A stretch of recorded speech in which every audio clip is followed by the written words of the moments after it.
Hi everyone, this is Carrie with the Apparel Mentor. I was just going to hop on and talk a little bit about fabric sourcing today. I'm going to try to invite our friend Jay with the sourcing district to join us. So let's see if he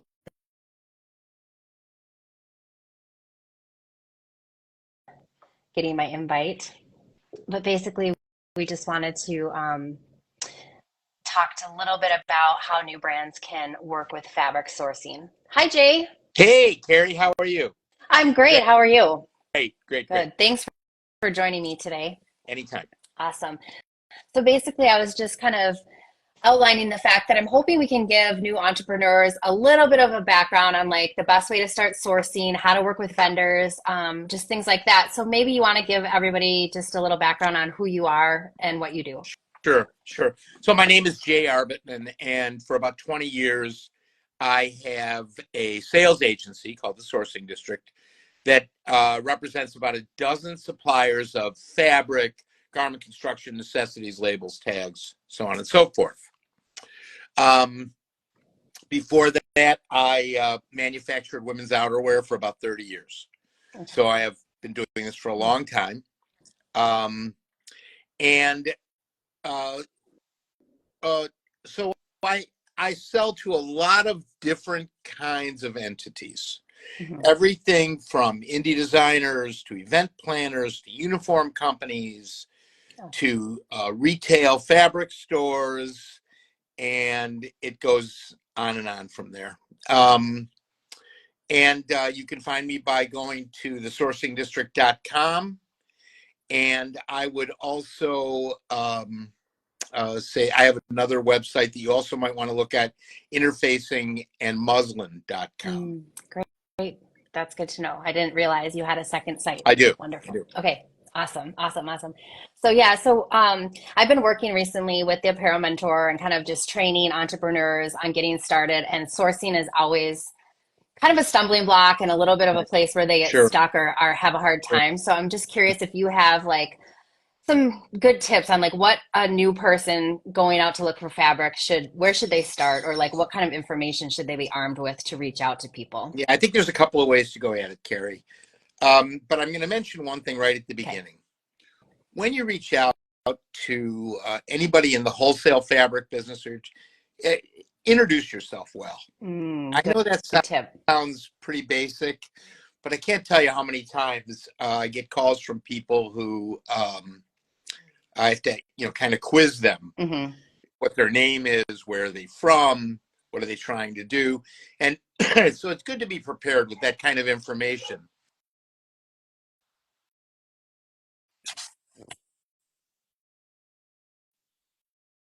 Is that there are trade shows, not a lot of them, but there are trade shows in Dallas, Los Angeles, New York, Nashville.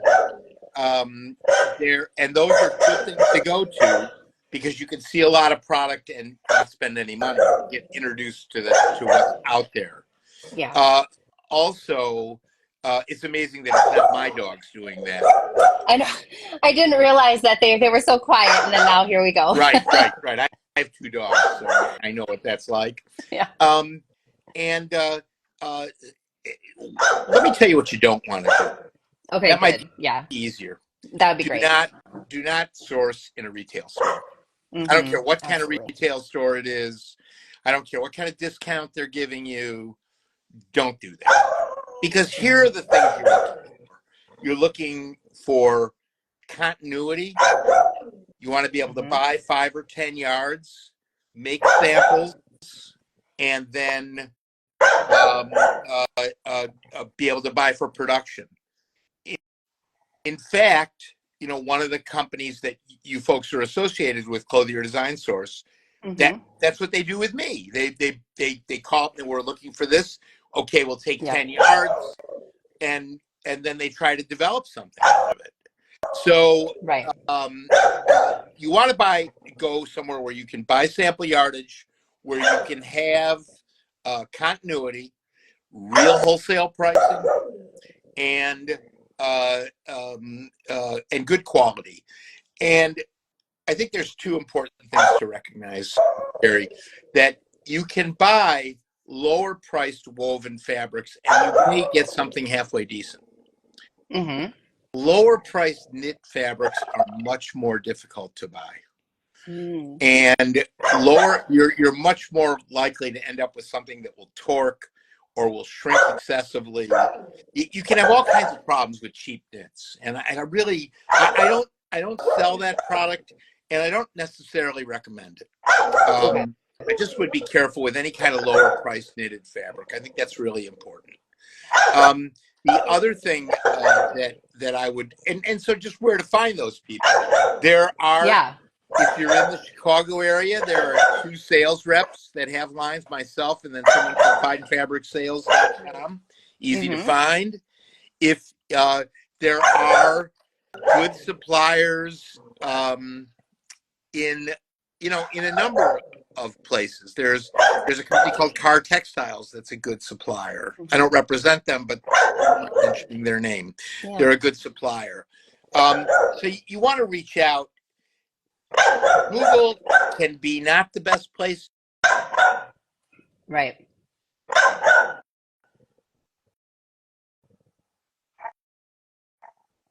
Here we go. Oh, there you go.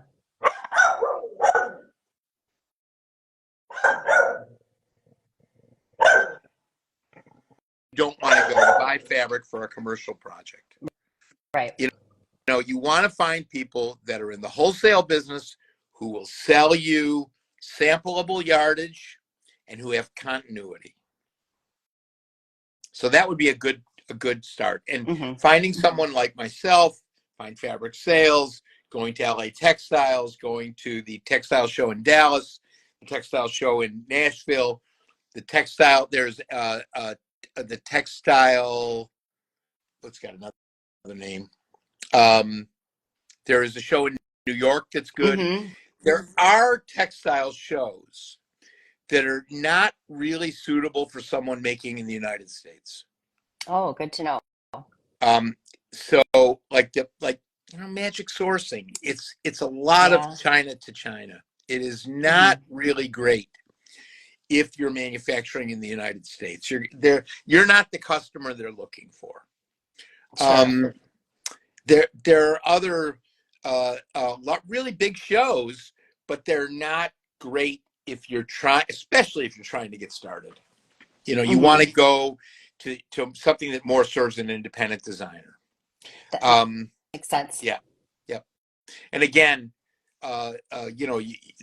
there are a couple of sales reps that do this.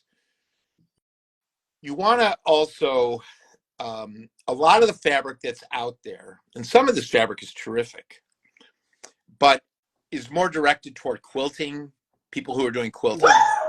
So if you're Sure. making apparel, that is not always the place to go, though some of those people make fabric that works great for children's wear, works great for certain things, but there you'll run into a lot of quilting cotton, and that might not be the best for everything. Yeah, that I found that too. I'm curious when people reach out to you that are kind of new.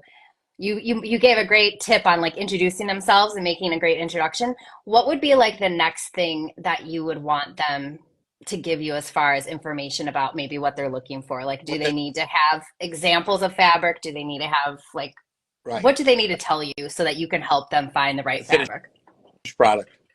A finished product. Okay. Are you making dresses? Are you making knitted dresses? Are you making a wrap dress? Mm-hmm. Are you making a Okay. shirt front dress? Are you making a button down shirt? Mm, Are you making a T-shirt? What is it that you're making? perfect. And Yeah. then that helps me to say to you, okay, let's look at these kinds of fabrics. You're making a pant, so we know that we want to be in something that's at least 7-8 ounces, if not a little heavier. Yeah. You're making a shirt, so you want to look for something that's around 3.5 ounces. Maybe as much as 5, maybe as little as 3, but you want to be in that groove somewhere.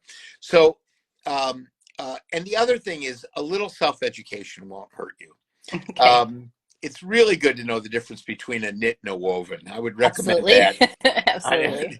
And I say that because it's usually the first question I ask people. I said, "Do you know the difference between a knit and a woven?" Right. And sadly, the answer many times is no. I don't really know the Yeah. difference. So Yeah. a little self-education, good.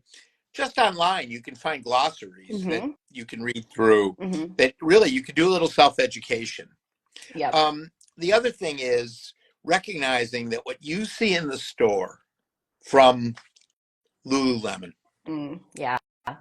So they're buying so much that Mm-hmm. they can make any fabric they want to make. Exactly. Yep. You as somebody who's going to sew it in the United States, um, I remember this from some math class that I probably wasn't paying attention in. That it's what you might call a closed set. So Mm-hmm. I represent about 4,000 fabrics. It's a pretty good selection, Mm-hmm. you know. But um, I've had this happen. Somebody was looking for a performance fabric, and they gave me some specific, I want it to be 80% this and whatever it Mm-hmm. was. And I had something that was like 2% away. Right. And they said, "Oh no, that's not what I'm looking for." Well, that's you really have to buy what is available, again, with those qualities of having continuity, having Absolutely. a good wholesale pricing. Now, Mm-hmm. wholesale pricing doesn't always mean cheap. Some things are at wholesale are expensive. You want to buy Right. nice merino wool jersey, you're looking at 25, 30, $35 a yard, Mm-hmm. um, to get a decent product. Not every, silks are expensive.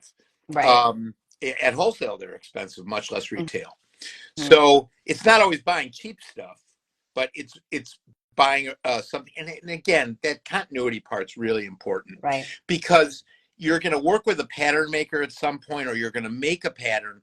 And when you change the fabric, then the Mm-hmm. pattern maker has to reconsider what they're doing.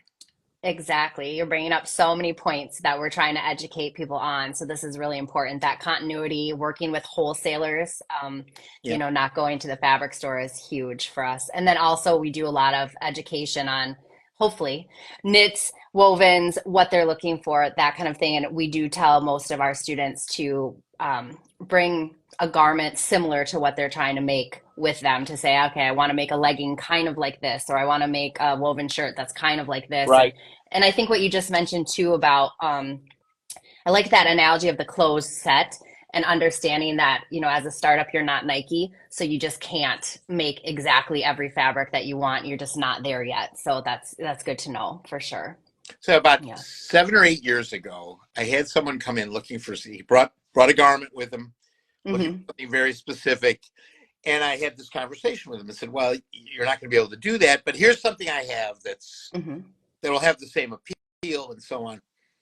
7 years later, this guy's one of my biggest customers. He's still using that fabric, Yay, that's and great. probably doesn't even remember that fabric that garment that he Right. brought in for me to see. And he's developed a really nice business. Awesome. Um, yeah. Yeah. So it you've got to buy what's available, and really, um, um, I think there's something else too that I do want to mention, because it comes up a lot in my conversation with people. Mm-hmm. So many years ago, when I first heard the word webinar, one of the first webinars I went to was one that was where the person being interviewed was Stella McCartney. Oh, okay. Mm-hmm. It was very good. It was from London. It was very good. I think it was. I think I was. I got up early because the time The changed. time. Yeah. I got up early to listen to it, and so obviously, what she does, she's a lot about sustainability. So if Mm-hmm. you are about sustainability, there's a couple of things you should recognize. If you're going to sew it in the United States, you're already being a good citizen. Mm-hmm.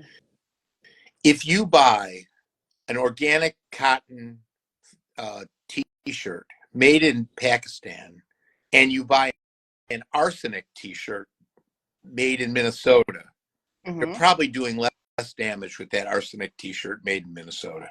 Yeah, That for sure.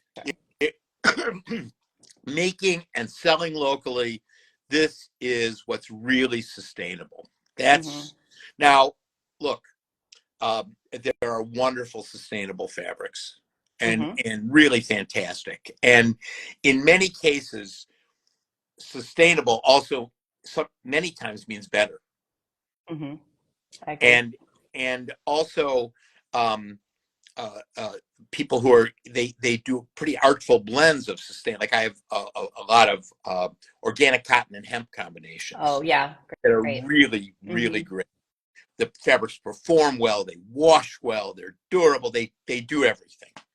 Excellent. So sustainability, though, you should not drop dead if someone shows you a conventional cotton. It's not the Right. worst thing in the world to buy. True. Um, it's if a little bit of spandex creeps into your life, it won't kill you, Mm-hmm. and it won't Yeah. kill the planet. Better still, it won't kill the planet. Mm-hmm. True. Yeah. There's a lot of ways that we can be kind of sustainable in our mission. So that's good to know. Right. I think one thing that you've brought to my attention, and I just want to make sure everyone is kind of getting this coming across too, is that you're a resource for people. You're helping them actually give recommendations of like what could be a good fabric or how Oh they yeah, could find something absolutely. sustainable. I don't know that a lot of our students really realize how much reaching out to vendors like you can give them kind of like an education a little bit and can also just like guide them in the right direction of like what fabric to pick or what am I looking for. Like we talked about, they might not know exactly if it's a knit or a woven or what kind of weight would be appropriate for a dress shirt versus a pant, and you can definitely guide and help them. So I think that's wonderful. Well, Carrie, I'm 74, and I earned my first dollar in the garment business picking orders from my dad and uncle when I was 14. Wow. So So yeah, I've been doing this a I've while. I've I've been doing this for a long time. I lived in New York for 10 years. I went to FIT at night. I got a lot of background, and I'm glad to share it. Yeah. Honestly, I tell people if you're successful, that that's good for me. You Yeah, know, for it, sure. I have a decent business, and I certainly hope I get my piece of the pie. Hmm. But if you're successful, if you can't get anywhere, I'm not going to make any money on you. So Yeah. it's great when someone is successful, and there's somebody locally who is really a terrific designer and makes wool coats. And I don't really sell her any of her wool, or I've done once or twice. I have, but I do Hmm. sell her linings and interfacings, and Good. yes, pretty good business Yeah, for me. I imagine. Yeah. Um, yeah, I tell you one other thing that aside from fabric, Hmm. as you know, there's lots of other things that go into a garment. Hmm. There can be things like bias binding. There can be things like elastic, twill tape. Hmm. You always have labels, hang tags, size tabs, care labels, country of origin, Hmm. uh, interfacing, as I mentioned. You might need muslin. So all of these things are things that, again, not only do I supply, but they're available in the wholesale Hmm. world.